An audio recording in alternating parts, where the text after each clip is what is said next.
Three friends boarded Disney's Galactic Starcruiser to seek their destiny and emerged as heroes of the Halcyon.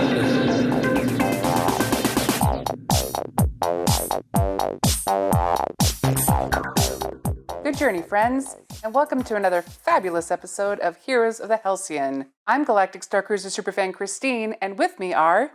Superfan Drew. And Superfan Martin. This episode is so baller. Martin, can you tell us a little bit about it? Our guest this week is Mike Forrester from one of our favorite podcasts, Armor Party. And Armor Party is about Star Wars costuming. And costuming, of course, is such an important element of the Galactic Starcruiser experience for us, and we know for many of our listeners as well. And Mike can tell us all about a lot of fantastic things to do to really enhance and make the most of your costume during your voyage. And Mike also has a really great Etsy shop, Hondo Supply, that sells some incredible Galactic Starcruiser merchandise. We ourselves have bought several items from Hondo Supply and can say that his craftsmanship is absolutely top-notch. So let's hear it from Mike. Take it away.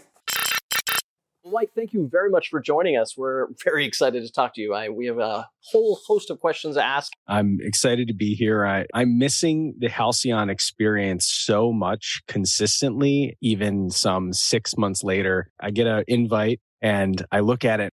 Heroes of the Halcyon. I'm like, I'm in. Anything about the Starcruiser, I'm in. So thank you so much for reaching out. And your listeners probably know I got one of those awesome card backs of my scoundrel character from the Halcyon. It's just the coolest thing. So thank you so much for sending that over. It helps preserve this core memory that I built among that while we were on that ship. So thank you for having me. Of course. Well, speaking of core memories, let's go back to one of those. What is your earliest Star Wars memory? You know, I get asked this question a lot, and I don't specifically remember. My dad was a photographer for the car industry. The thing I remember most is my parents. I used to have to go to set a lot as a kid and just be there for a long time because, this is before digital. My parents would just bring me this TV with a little VCR built into it. If you're a parent, which, we all get it now, there's 3 movies in the Star Wars trilogy at the time. And that's a great babysitter for about 6 hours, solid hours of between taking breaks and playing with toys. So I remember that growing up a lot. But I think what really made me fall in love with Star Wars was actually I was in that really sweet spot in the 90s where they were reintroducing a lot of action figures.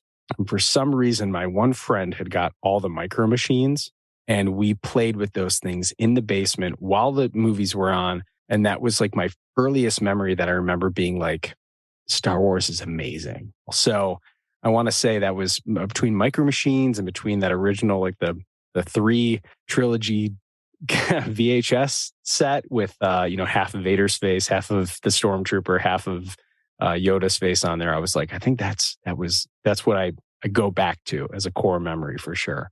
So these days, we're kind of embarrassed by the riches that are all around us as far as Star Wars goes.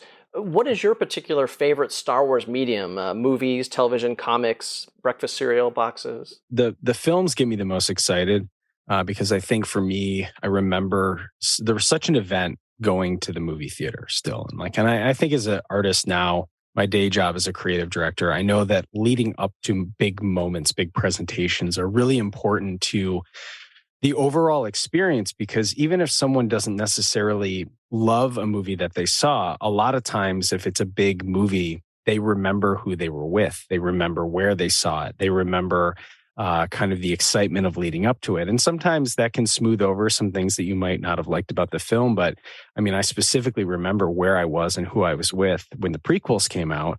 And I specifically remember, Revenge of the Sith. I'm in 2005. I'm graduating from high school, and I remember being there with my buddy Jewel and Joe. We kind of had those memories, but I think film you absolutely nailed it. I mean, to be a fan in Star Wars right now, it's the best time. The content is out of control. But I would say if I'm like a purist about something, it's that cinema is meant to be watched on a big screen with a bunch of people sharing an emotional connection. And so I think I'm going to have to go with movies. But obviously, as you can tell, I'm pretty much a fan of all of it. If I had to pick blaster to my head. Right, nice. Well, let's try not to go that far. No blasters here. They're not allowed. That's on the right. Halcyon. Yeah, right. That's right. Yeah, It's a your blaster blasters free are no zone. good here. Okay, so let's start with, because you've got, talk about embarrassment of riches. Let's talk about Hondo Supply. How did Hondo Supply Yes. get started? Hondo was a COVID project. I had gone to Galaxy's Edge in November of 2019, and I stayed there for 8.5 hours just walking around and gawking. Went to the cantina twice myself and just really fell in love with the immersion that they were going for. Having this experience of like such a tangible, oh my gosh, I felt like I was there. And then being asked by the stormtroopers, and you're kind of looking for that, right? And then, March of, the next couple months, things shut down. And so I was kind of trying to keep that energy going. And I went, what if we took a step further and made more immersive pieces for people who are going to the park and saying, like, I want to, what if I make my own character and we meet up and we have a scoundrels battle at Batuu. And that's kind of where Hondo started, that idea of immersing yourself even further into the galaxy and even further into the Black Spire Outpost. So that's the story of Hondo Supply. And the name, Christine, I know you're a fan of Hello, my friends. I had the opportunity to do some things in my worldly life. And I said, what if I started making ID cards? I'm a 501st Costume Club member. The thing that we're always, you go in there and everyone's dressed like a stormtrooper. Sometimes it's hard to tell who's who, right? Right. And so I had come up with this idea to make like ID tags that would be in universe that we could wear around our neck in case you walk up to someone and you're like, ding, ding, who is that? They pull out the ID tag and, oh, okay, it's JK, man. That kind of spun into, I had a lot of 501st guys that were like, hey, could you make me one for my, shore trooper, TIE pilot? Sure. Yeah. And then it just turned into all these people being like, make me one. I'm going to Batuu. Like, I want a Black Spire citizen. And I'm like, that sounds like a great idea. Let's do that. And then it got wildly out of control. So that's where I'm at now. I am just spinning, trying not to hit an asteroid on a ship that's only going at hyperspeed. And that's it. So, but I figured, I'm making these ID cards that are kind of counterfeit. So who better to name it after than Hondo, the great Hondo Onaka? Nice. That's magnificent. Anything that honors Hondo, I'm 1,000% behind.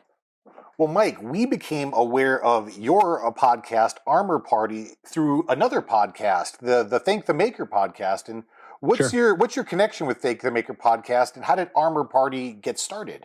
Thank the Maker is three dear friends of mine. They were also kind of a COVID project. They had kind of experienced the same thing that I did, where it was like, we just had this, they went to Galaxy's Edge and Nick was in Southern California. So everyone was like, how do we keep this Galaxy's Edge energy together? Let's talk about Star Wars, right? And so we had connected. We connected about that, and then eventually they invited me on the podcast because Adam specifically he's a tinkerer. He like loves just making stuff and tooling around with stuff. So me as a 501st member, he was really excited about learning from me and being like, tell me about how do 3D printers work? Like, tell me about this. Eventually, I said, what would be really cool is if we were able to do an even deeper dive into Star Wars and into sub communities, which the costuming community, obviously, you guys know, it's expanding almost every time someone goes to the park, because you see just one person that shows up and they go, I don't want to wear a Star Wars shirt because I want to feel a little more in universe. And then all of a sudden they're like, well, what if I go over to that stall over there and I buy the Han Solo shirt? And then eventually they're full on like, my name is Sar, blah, blah, blah. And they come up with his name, the backstory. And I'm like, now see, this is a cosplayer being born right in front of us. It's beautiful. I wanted to, I really came up with the idea of Armor Party was because I was just meeting all of these incredible people who were massively talented. And there was just really no way for people to know these stories because a lot of them are just humble people. And they're just like trooping alongside you because they love this franchise.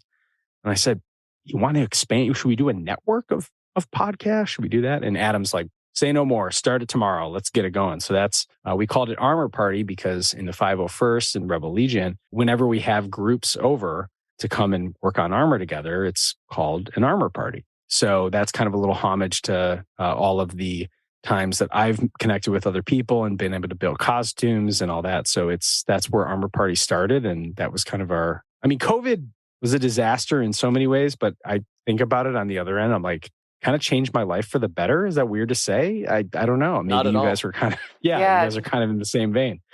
Well, where did your personal passion for costuming stem from? Yeah. So let's see. I was one of those, I've talked about this on the show a couple of times before, but I think I was in that sweet spot where The Force Awakens starts the media, the marketing hype. I think it's 2014, 2015, right? We saw that trailer. You guys, like every other super fan, myself included, I want to say uncovered something emotionally that we almost remembered what it was like to be a kid again. And so for me, I'm like a couple years out of college. I'm working in a career. I realized being an adult is also quite boring. And seeing that Star Wars and realizing that we could go back to it. And then you have a little bit more of a sense of the prequels came out when I was in high school. And high school is tough for a lot of people because I think the world has changed a little bit in terms of acceptance. I think the world has changed a little bit in terms of being proud of who you are because, in the late 90s, early 2000s, nerd culture wasn't what it was. And I actually attribute Star Wars and Marvel to actually kind of making it so that like, oh, you didn't go see Avengers on opening night? Like, loser, weird culture we're in now. But I think 2015, when The Force Awakens came out, I just remembered how fun it was to just be in love with something that I knew was fiction, but I also had a different appreciation for it, that people were making this stuff, that humans on this earth were making stuff. And I went to a couple events and the 501st members were there. And I just went up to them and I went, I have a little bit of money now. I'm kind of an adult. And I'm like, tell me about it. So I built my very first costume in 2017. I joined the 501st in 2017 and I built a biker scout because the biker scout I'm from Michigan. We don't have redwoods here, but we certainly have a lot of woods. And so that I specifically remember setting up the pillows and, going and laying a ladder down and acting like that was the speeder bike when I was, all that stuff. And that was my favorite trooper because it Force Moon of Endor looked like my backyard. So I just had that, again, core memory. Like I remember that. So I said the very first costume I want to make, biker scout. And that's still my favorite one to wear for sure. On average, how long does it take you from the point of concept? Like I know you're working on a new costume right now, correct? Yeah. So how long does it take you from the point where you're like, okay, I'm doing this, to the point where it's actually done? Your standard Stormtrooper, I've seen those be made in as quick as about 2.5 weeks. Wow. My biker scout was probably 2 or 3 months. My daughter was like 6 months old at that time. And so there was a lot of like, I'd listen. And if I heard like feet walking around upstairs, I was like, okay, I can cut. Cool. Everyone's awake. And then there'd be other times where like I'd go down there and my wife would run downstairs. Yes. Quick. Yeah. Oh yeah. Okay, cool. So, you have to go over to someone else's house and be like, hey, do you mind if I, shave off, a pound of plastic in your basement?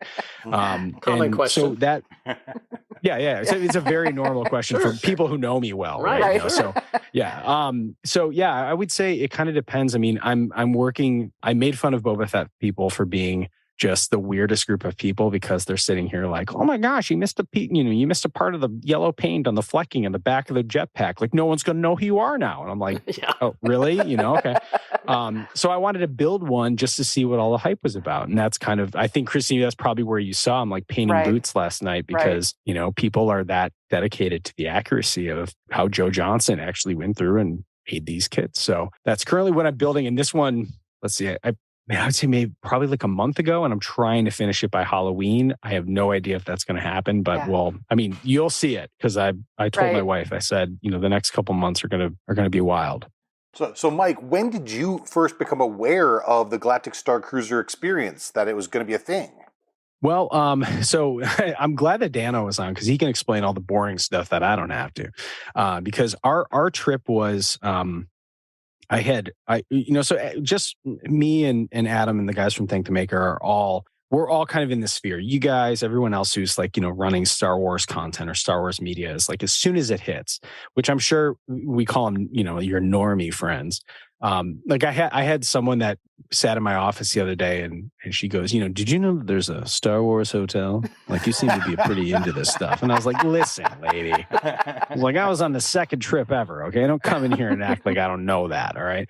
But we heard about it when it was first announced, and there was a certain amount of, I think the biggest thing that they didn't course correct was that people kept referring to it as the Star Wars Hotel. And you guys have been on it. I've been on it. The rooms are incredible, but you barely spend it. Like, it's to call it a hotel is a disservice to the entire operation of literally a live action role playing experience. And I wish they would have course corrected that a little bit, because I think that would have saved them from some of the just straight up bashing that went on before we actually got to experience it. Because you can see it's the best example of imagination and Imagineering that there is to offer on this planet. And so all these people going, the price. And I get that. And to be able to go to Disney at this point, to be able to afford to go, I worked a lot of overtime on my freelance to be able to afford it, because I knew it was expensive, but I knew it was also going to be a rewarding experience, right? And so as soon as that dropped, I asked Dano, I said, hey, if we get a bunch of people, do you want to go? We have a friend who's an AP, would be able to get early access. And he's like, yeah, let my friend Sarah, she's a travel agent. And then it just turned into this big, like, all of a sudden, like, everyone's jumping into the pool. Like, you guys are going, I'm going, let's go. Like, it just turned into this thing where all of a sudden we're like, who can afford it? Everyone's like, not me, but you know what? Figure it out. Okay, sounds good. Yeah, we all kind of booked on that day. And then when Sarah finally got through after being on the phone for she's like on the phone for like 11 and a half or 12 hours or something. She goes, do you guys want to be on the second voyage? And, Dano is a content creator. So he's like, well, I'd love to get on the first voyage, but being on 2 days later might actually be a little bit of a better experience, right? Because maybe the first time it goes, it's like, oh, that wasn't supposed to happen. All right, now we know next time. So we kind of felt like, this might have been the best of both worlds for them to let the guinea pigs go first, man. We're coming in smooth sailing after that. So and we went in spoiler free. I mean, literally, in general, I don't mind looking at some leaks or some stuff just to be like, okay, let me prime. But we made sure that the experience was authentic. And I think we did, probably like you guys did based on your experience. I don't see how someone could go there, let themselves go, and not have just an incredible time. And I feel the same way, Christy. I'm like, I wouldn't spend that kind of money to do many experiences, but here we are. Here we are indeed. Yeah, right, Well, Mike, can you tell us about your character that you played on Starcruiser, and your costume, and did you have multiple costumes? What can you share about that? Well, I knew that Dano had enough costumes for everybody, so I was like, I'm gonna go in easy. But I think the part at the beginning, there was this idea, and we're all looking at the itinerary, and we're like, ooh, there's going to be a gala, and the gala was kind of underplayed more so than I thought, and that's fine. But I know that there was a runway, and I actually missed that. Again, we were in the Sublight Lounge for a long time. I kind of said, well, my character, I've kind of started to be known among the outer rim of the internet as Hondo Supply. And so I kind of said, like, let's just lean into this scoundrel. Like in my life now, it's like I find myself so burned out on real life politics that I find myself just sitting in the middle being like, listen, I just want to pay my bills. So if I'm contracted by someone, I'm contracted by someone. I kind of feel like, yeah, okay, all of a sudden I'm a smuggler. And I kind of loved that because at the beginning, it's very obvious that our group wanted to go like, I want pure Jedi. But I've always, even in role-playing video games and stuff like that, I was always like, well, what fun is that? Like, maybe I should go over there and, maybe I should break this guy's pots. Let's see what happens. And then, let's go over here. Like, I'm going to push this guy off the building. I just want to see what happens, right? And all of a sudden my character gets like, puts on a black leather jacket, and all of a sudden you're like, oh, okay, I guess here we go. And so I think I was kind of leaning into this persona of what Hondo Supply had kind of turned into. And because I knew that I was going with a lot of pure good guys that wanted to experience the Jedi storyline. I remember Dano being like, no, man, let's do something off. And I walked right up to Croy the very beginning, and I will not forget this because the actors they're so good. And I walked up to him and I said, hey, Lieutenant, if there's anything you need, I'm your guy. And he looks over at me and he goes, what are you? Who are you? And I said, well, my friends call me Hondo. You can call me Mike because we really know each other. And he's like, Mike. He goes, what? He goes, what do you do? And I went, I'm a guy who gets stuff. He goes, oh, you're a bounty hunter. I said, whoa. I said, that's an outdated term, my friend. I said, I'm an acquisition specialist. He just looks at me and I think he was trying not to laugh, but he was like, just looked at me with this his lip was snarled and he was like, you may prove useful. And what I had done is I actually brought some props with me and I had this little kind of similar to what Rogue One Jyn Erso has, the little data disc, right? Mm-hmm. And so I kind of pulled it out in your sly New Yorker back alley vibe, right? And I said, I got trust me. I go information for the right price flies all over the galaxy. I said, you never know where this stuff comes from. And he's like, interesting. And he kind of looks over at one of the stormtroopers and he kind of points at me and the stormtrooper gives me a nod and all of a sudden I'm like, oh baby, I'm in. Sounds good. So then I go over and I go to the rebellion. I'm like, now listen, I'm not here to fight your war. I said, but if you need secrets from the First Order, we'll just say I know a guy who might have some information from that guy. I point over at Croy. And the lines were just the actors know, they have this he's like, you're in with Croy? You think you can get some, can you find out about the ships for us? I need you tomorrow on Batuu. So I'm playing this true, authentic, I'm down to sell, man. And then Wraith Cole comes in and I'm just instantly that's my guy. That's my guy right there, So, but it was really funny because Croy and Wraith and all of them kind of have this, hey, are you still in with Croy? And he's like, are you over there with that promoter? I don't trust him, And there was just this kind of and I'm like, yeah, well, let me know what you need, man. That was my character. It was fun to just see how they would interact with a character like me. And I would say that they planned perfectly for me to come aboard that ship. So that was I had a lot of fun doing that, and it was incredible watching them work because the actors are just amazing. Yeah, there are times I think when we were in a group, whenever they were, working the crowd basically, and you just kind of forget oh, wait, I'm here too. like you're just watching the movie play out in front of you. Yeah, you become a bystander and you're watching and then you're literally, like you said, wow, oh wait, I can do something too. It's so crazy. The movie's talking back to me. Yeah, and it was so cool because occasionally they look over you, and I agree. I feel the same way. You're like, oh, I want to see what happens, and then all of a sudden, he's like, hey, come on over, we need you, and you're like, oh, I'm gonna go do what happens. This is great, So I just thought it was so fun, and it's so well crafted. It's hard. Honestly, if I go back, it will be hard to not do that line again because I had so much fun doing it, and I would love to do it with. Of course, now our Wraith had moved on to another role within the park, but I'm like, I would kind of like to do it again with Wraith because I know that he's going to do it a little different, and I don't know. It would be hard. I truly think it would be hard to go and not have that much fun again, knowing exactly what I know.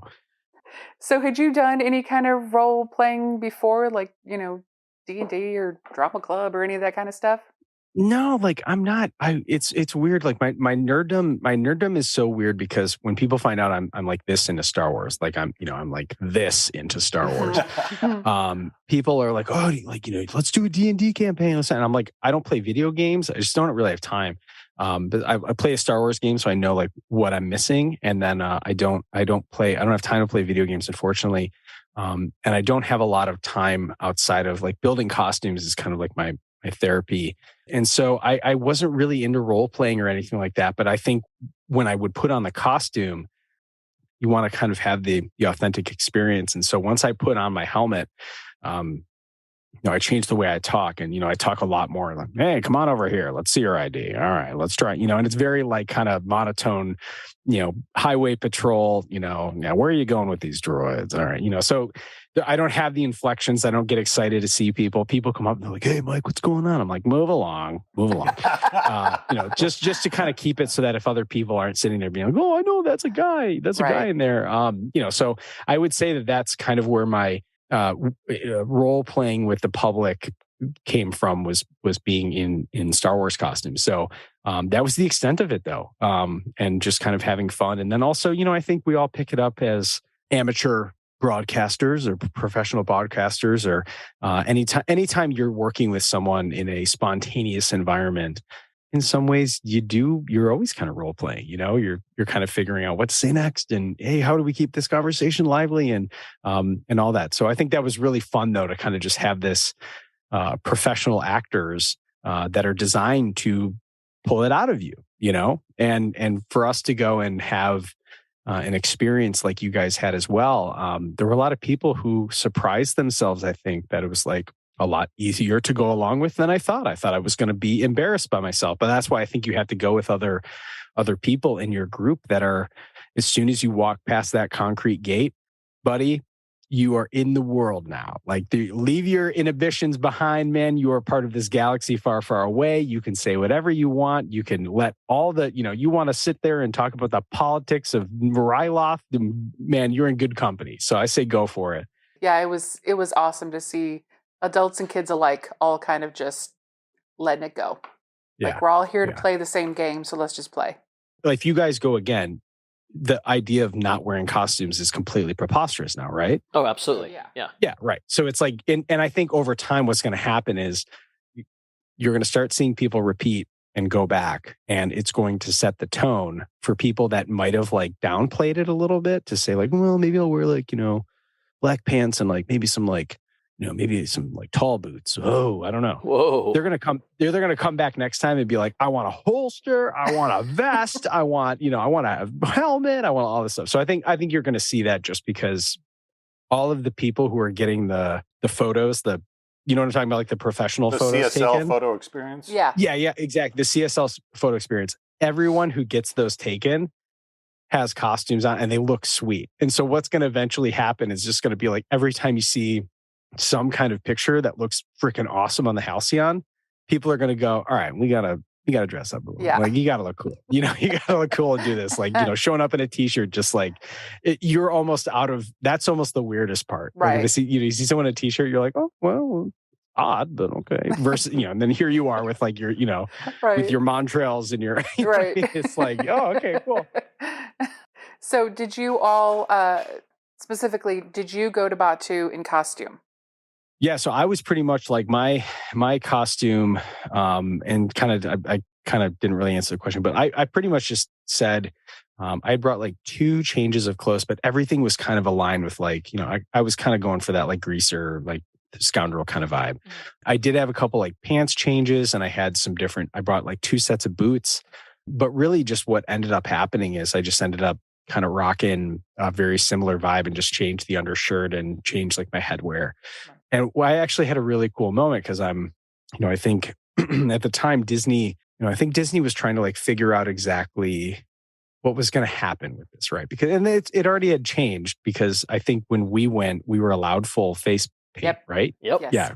And now you can't. So like enough must have happened for people to be like, okay, we got to change this policy just a little bit because something's happening that we're like, yeah, we got to control that. And I think, so I'm there. And I've got all these these ammo. I've got like I have a Dinjar, and I built a Dinjar. And so I've got these like really cool leg wraps, and I had this bandolier really similar to what he had. A lot of pouches. Star Wars, a lot of pouches. They're big on pouches in Star Wars. Yeah, big on pouches.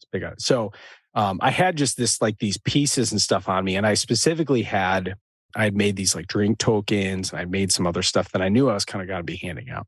And so I'm sitting at, I go in and I go to eat, and I'm sitting at docking bay 7, and I'm waiting for my friends, and I'm just sitting there, and I'm drinking a blue milk, and I'm just, I feel cool. So I'm like sitting there, and I'm kind of just, I'm trying to smolder a little bit. Just kind of live up my fantasy of waiting for Han Solo to show up. And these 2 kids are like looking at me, and I see them looking at me, and I didn't want to be weird, so I kind of just like, oh, these kids are looking at me. This might be weird. I don't want to freak out their dad. Right. And I kind of look over the corner of my eye, and Dad's like, go in there. Go in there. Oh boy, here we go.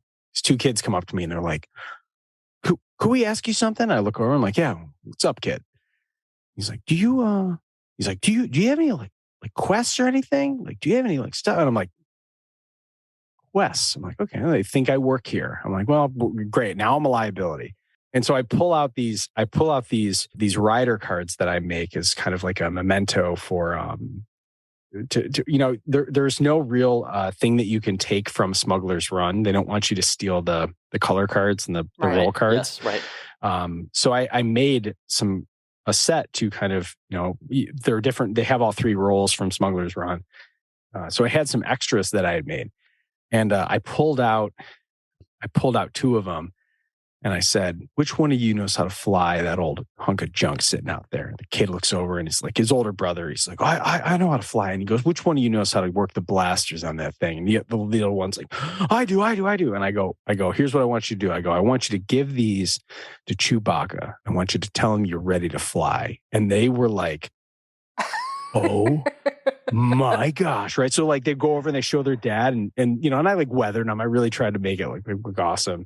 And so like I just see like they're like jump like, "Oh my God, we gotta go find Chewbacca." And like Dad walks over, he goes, "Dude, you look awesome." He's like, "What is this, like a new attraction?" So I said, "No, man, I'm on the Starcruiser." He's like, that was the craziest part, was that he found someone who's crazy enough to spend that money on the Starcruiser. Right. Yes. But he goes like, do you don't work here? He goes, "Well, how did you give that to my kids?" And I'm like, "Oh man, I just have fun with this stuff." He's like, "This is amazing." He goes, "Do they actually work?" And I said, "Chewie's, not really." He was thinking like, "Did you just give me a fast pass?" I'm like, Right. "Buddy, no, please do not say that. Don't do that. Right, Don't go yes, up. Well, that guy over there said I could have a fast pass." Right. I said, no, I said, "They're just for displaying." I said, "Keep the magic alive for your kids." He's like, "Oh man, that's cool." Gave me a fist pound. He's like, "All right, buddy, I appreciate you, man." And I have no idea, but I think those interactions and everyone stayed in costume when we went to Batuu. And I'm like, how could,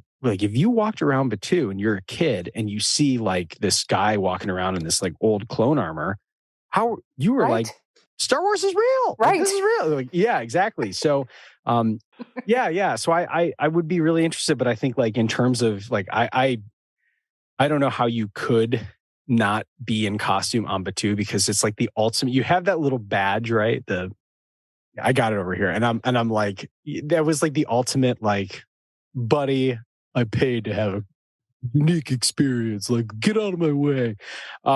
It just, you were like, how could you not go and have like the most fun?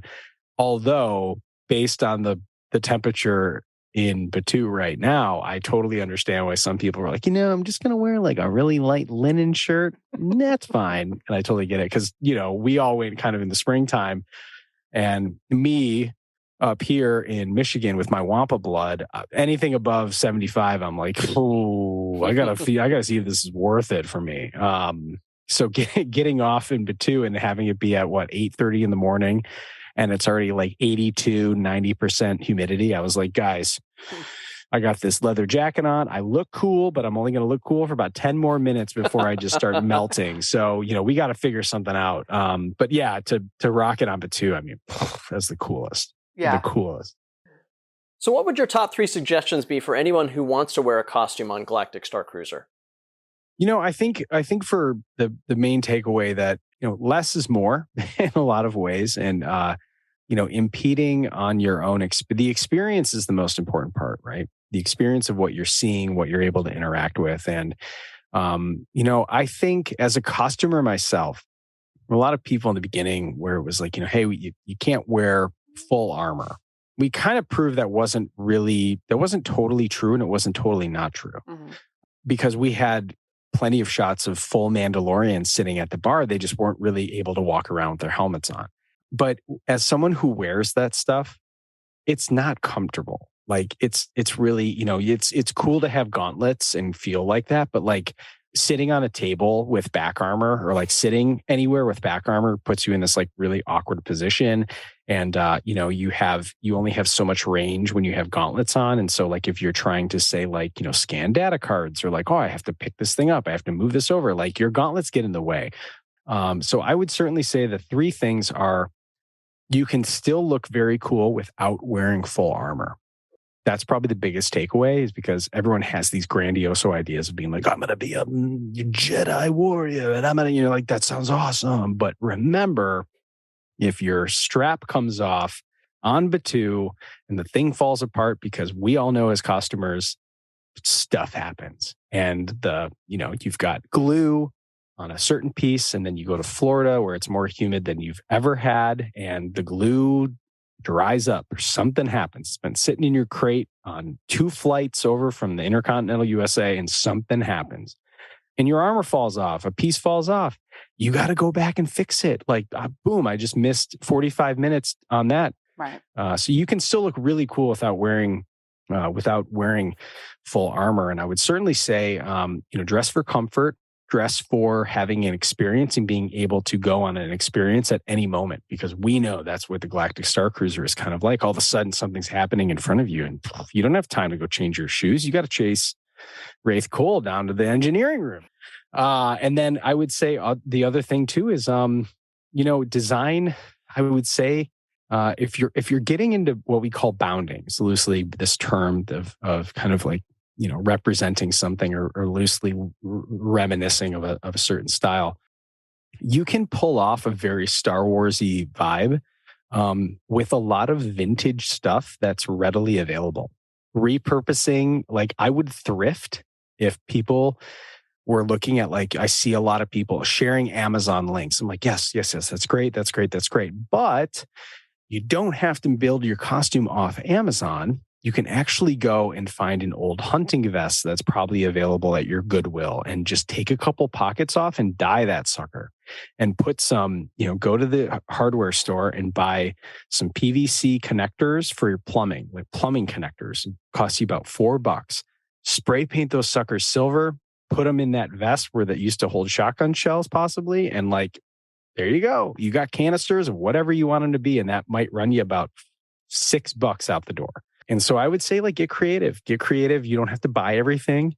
There's like, find a pair of nice fitting, like literally like chinos, throw a little, go outside and mist a little dirt, or throw some dirt on them and just go out and roll around in them. And you'd be shocked at how rough and tumble and Star Wars-y you can make a costume that you probably have in your own room. Or in your closet right now. You'd be interested to see how simple you could put it together. So I would say, get creative. You don't have to buy everything off Amazon. Like, you can look very Star Wars, way closer than just supporting Darth Bezos. So, Mike, who is your favorite character on Galactic Starcruiser? I mean, you could probably tell my appreciation for Wraith Cole. He's got a vibe to him. I love everything about that character, especially because, morally gray characters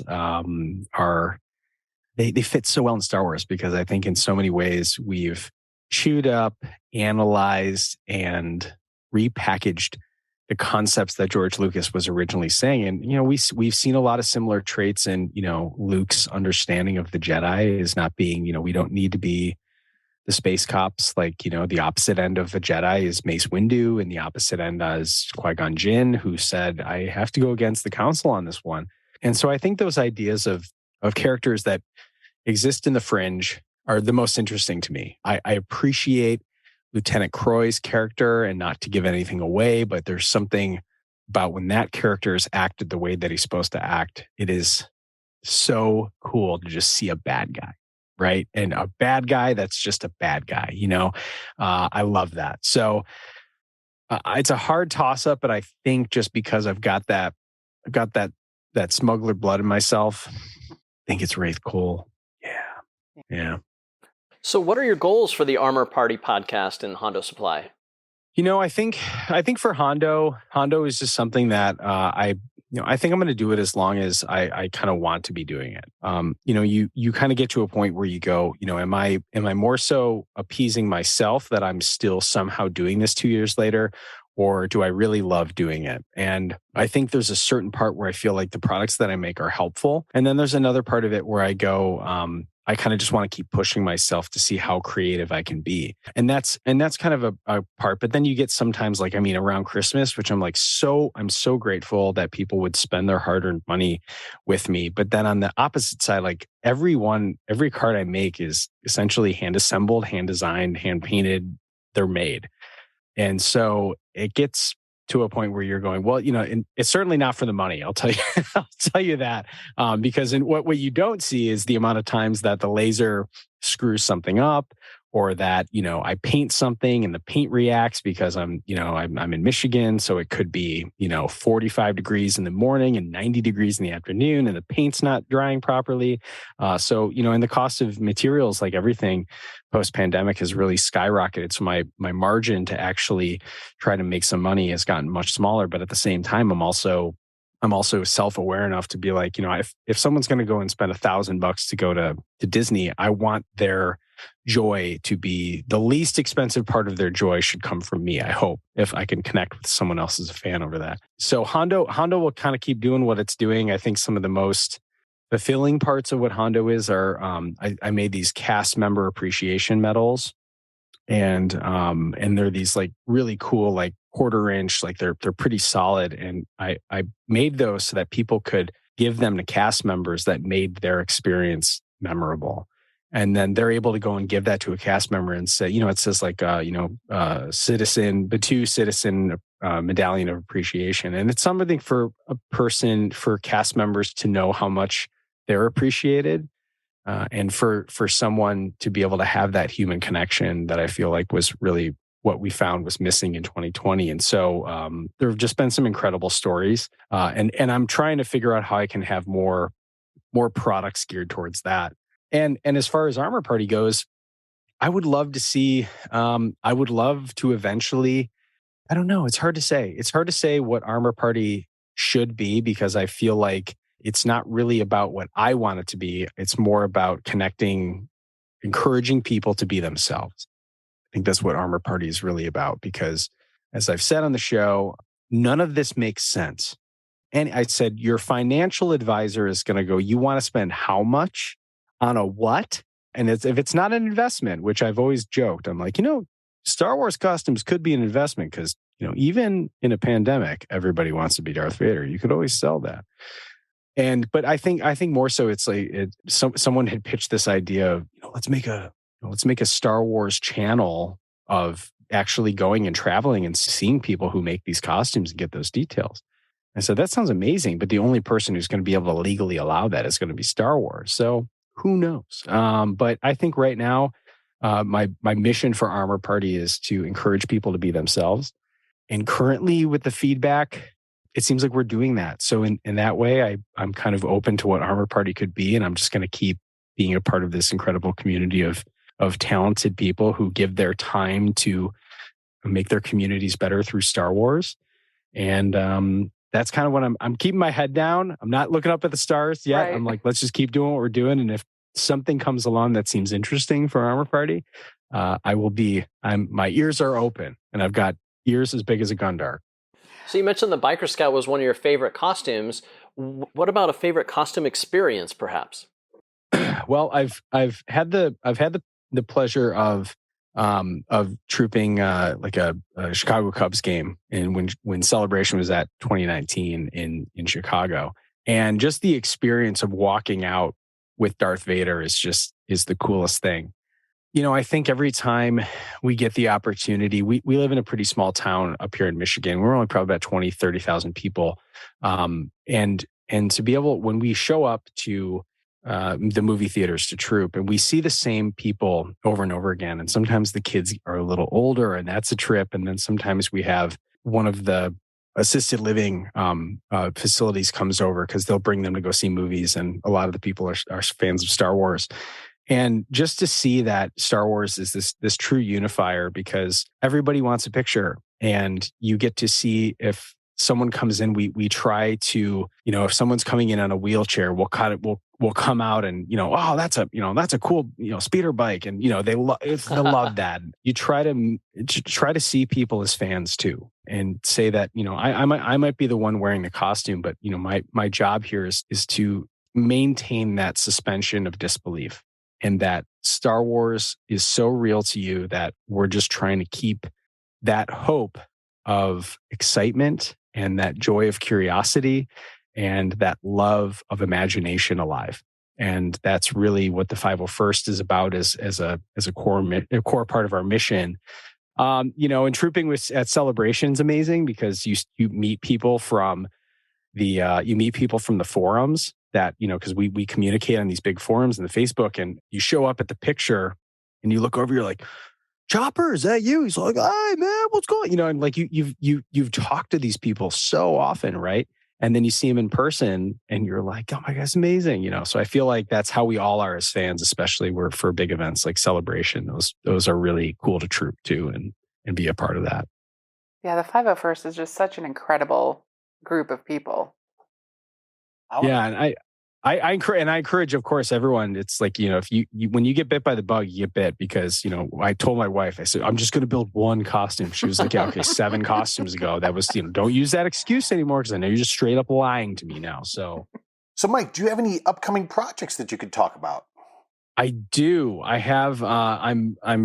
Hondo is always kind of introducing some as more things of the show come out, and we have other storylines that happen with the show. What's really fun is, because we're getting so much Star Wars content right now, I generally never really I'm not really in the replica game. There's so many talented people who make replicas, and what I've really found is it ends up kind of turning into there's a lot of people who are first to market, and it's like, I'm the guy who's made the first ever blaster from Andor, and that's cool. And then someone else makes one that's more accurate, and then it turns into this whole like, oh, that's, that first one's like useless now. And I've never really been one to just recreate it, because deep down, I know that there's someone who created that, who made that originally. And it kind of kills me to know that there was someone who designed something that isn't really getting the credit for it. And so I try to make stuff that's inspired by. And so you'll see that, of course, I'm using familiar logos around Star Wars, but there's a very different looking ID card in Rogue One, and I didn't want to make that. I wanted to make something that was different, that was more something that that represent people's own individual characters more. Smuggler's Run, there's people who make this is the purple triangle or whatever. I don't want to make those, because I'm like, someone designed those. I don't want to make money off someone else's design. That's just, to me, it's just kind of copying. And so there's a lot of stuff that I do that's inspired by. And as more shows are coming out, it's really fun to get inspired by something we see on screen and go, oh, this could be kind of cool. Like, I love this idea of a comm link, or a data disk, or a chain code. It could be fun to make something that would show your number on it, your birthday, and hang it around your neck or something. So I have a couple of projects coming up like that. I do have.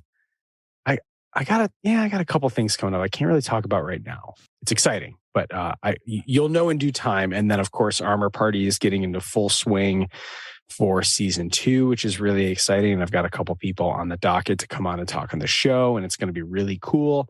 Oh, and finish a Boba Fett costume. Let me just throw that out. Oh yeah, that whole Boba Fett thing. Yeah, just a little old thing right there. So that's what I've got. That's what I've got coming up. And when does Armor Party come back? So actually on Tuesday, August 23rd, Armor Party will be dropping, and that is with a character actor named Chris Bartlett, who has been on The Mandalorian. He's been on Book of Boba Fett. He has been on Obi-Wan, and he is one of the guys who wears the droids. Pretty much every protocol droid you've seen. He had a really funny little moment. You remember when Mando was riding the elevator down with the severed head? And he's riding that elevator down, and that he's standing next. There was kind of like the ring planet, and he was kind of like walking through, and he dropped the bounty off, and basically was like, "I need the money," and he's riding the elevator down. It's kind of that awkward thing where the Casca dog, that's that character, kind of like looks over, and he's like, and Mando's holding this bloody sack, and Mando kind of looks over at him, and he's like, "Oh." I'm like minding my own business. That was Chris in that. Cool. And when you saw C-3PO and R2-D2 at Bale's house on Alderaan in the beginning of Obi-Wan, that was Chris in that C-3PO. And so he just has such a positive and uplifting story of just true, because he built costumes for fun before all of this. And he was like, I just eventually just started really loving costuming. And then eventually that led to a conversation that led to another person. And all of a sudden Lucasfilm was like, let's fly out here. Let's have you come be C-3PO for, I don't know, the presentation of John Williams' Lifetime Achievement Award.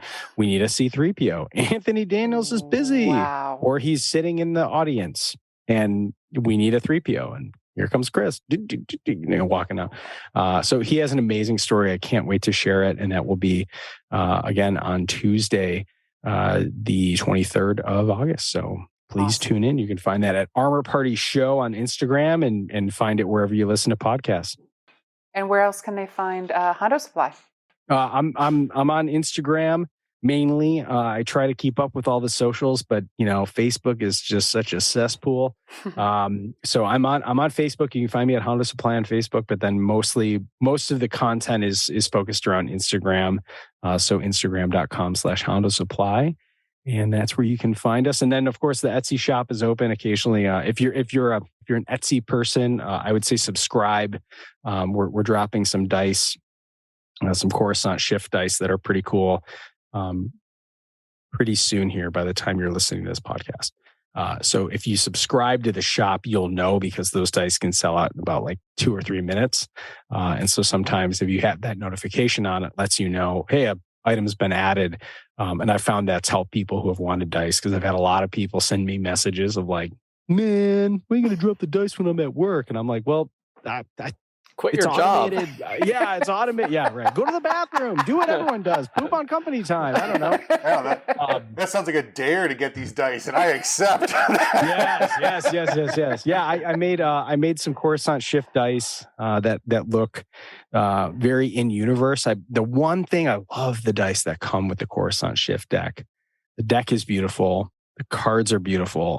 The only thing I didn't love was those real big human numbers, the -10, right. the 5. I'm just like, that was the one part I didn't like. So I actually made something that's a lot more in the universe, and they're easy. They're going to be pretty cheap, and they're going to come with a little drinking bet coin, because I've always said, all different. There's some currencies that are not accepted here, but everyone across the galaxy knows that if you owe someone a drink, that's as good as any currency, no matter where you are. So that was Mike Forrester of the Armor Party podcast and Hondo Supply on Etsy. How incredible is that conversation? Fantastic. What I love the most about it is you can sense his passion for costuming and cosplay. And can you imagine having the guts back in 2015 to go up to, or 2017 when he said he joined, to say, I'd like to join the 501st and build my own armor myself? And now he's that person for other people. Yeah, that's cool. So great. So I haven't bought anything from Hondo Supply just because I look at the store and I'm kind of overwhelmed, but I know you guys have purchased some things for our upcoming October voyage. What'd you buy? Well, for our past voyage, we had Chandrila Starline name badges that are really, really great in our character names. But for this voyage, he actually sells full-blown CSL passports that are metal and acrylic, and they've got your character photo on it, and all the details of your character, their home world, and we even calculated the ABY Star Wars timeline date of our voyage to put on this passport, and the craftsmanship is absolutely top-notch. Everything we've ever gotten from Hondo Supply has absolutely blown us away, proudly displayed in our Starcruiser section. I can't say this strong enough. If you have time, go to Etsy, type in Hondo Supply for the search, and you'll be blown away just like we are. It's really, really, really excellent stuff. And as beautiful as it is on screen, 10 times prettier in person. So, Christine, if people wanted to find us on the web, where would they do so? You can find us on Twitter at Halcyon_heroes, or on Instagram at Heroes of the Halcyon, or on both. Why not? We're everywhere. And of course, if you have any questions or comments or stories to share about your trip on Galactic Starcruiser or your upcoming trip on Galactic Starcruiser, please email us at here'sthehalcyon@gmail.com. Well, it's always fun to shoot the poodoo with all the Starcruiser superfans out there. So until next episode, it's our honor. Let's raise our glasses to Buoy!